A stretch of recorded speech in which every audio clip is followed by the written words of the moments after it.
Hey everybody, welcome back to the GHIP Show. My name is GHIP, and today we're going to be doing another taste of manga. Today we're going to be looking at Kaiju number 8 by Naoya Matsumoto. This was requested to me by my good buddy Ash the Man, and sorry I'm late to the party on this one. But I actually had this volume for quite a while.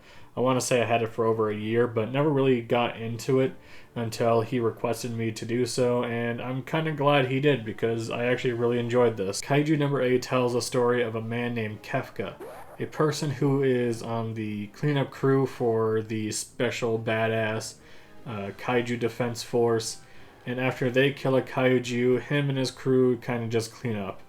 Now, after a while, a new kid named Reno joins the force and kind of questions why he isn't on the Special Defense Force, since Kefka's dream is to stand side by side with this really cool girl and fight kaijus together. And he's kind of old. He's kind of, given up on that dream, and Reno doesn't really understand why.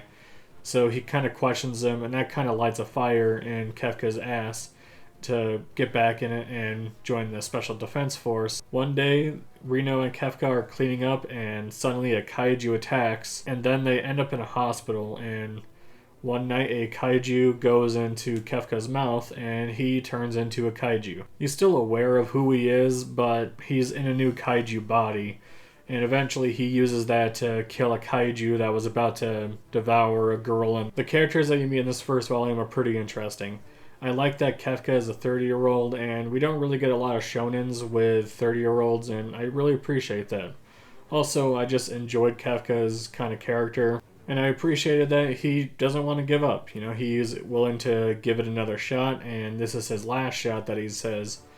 And I appreciate that, he's willing to fight for his goals. Reno is a pretty cool character for the most part. He is kind of lame for a majority of it, but you do see sort of the dichotomy between him and Kefka, and I really do appreciate their chemistry. And they work really well together as sort of rivals. You meet a female character named Kokoru, and she's kind of bitchy at first, but I kind of get why. Later in this volume, you do see a little bit of a backstory for her, and I do appreciate that.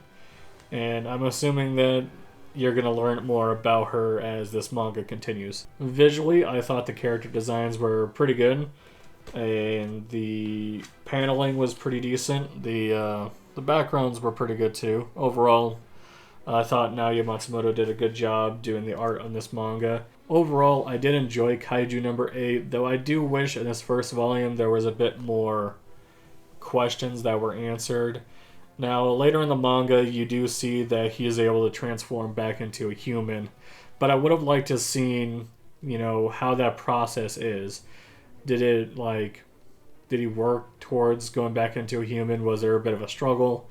I don't know. I wish there was a bit more of that. And also, I wish some of the characters were a little bit more fleshed out, because you do seem to meet some of the more important characters on this squad that are doing the exam. And it would have been nice to get some more time with them, but I get it. It's only in the first volume. I'm sure all my complaining will be alleviated in the second volume. I am looking forward to catching up. I know that there's an anime that just ended not too long ago, and I don't know if I'm going to watch that. I feel like this is much better in a manga, and I don't know. Something about it just makes me want to go manga only with this one. But thank you so much, Ash the Man. I really did appreciate it. And let me know down below what you thought of Kaiju number 8. And I'll see you next time. Big thanks to Retro Hank, Nasty Canasty, Nightcaps Nostalgia, Ash the Man, Miasma Senpai, and Warpbait for supporting me on Patreon. You guys are awesome.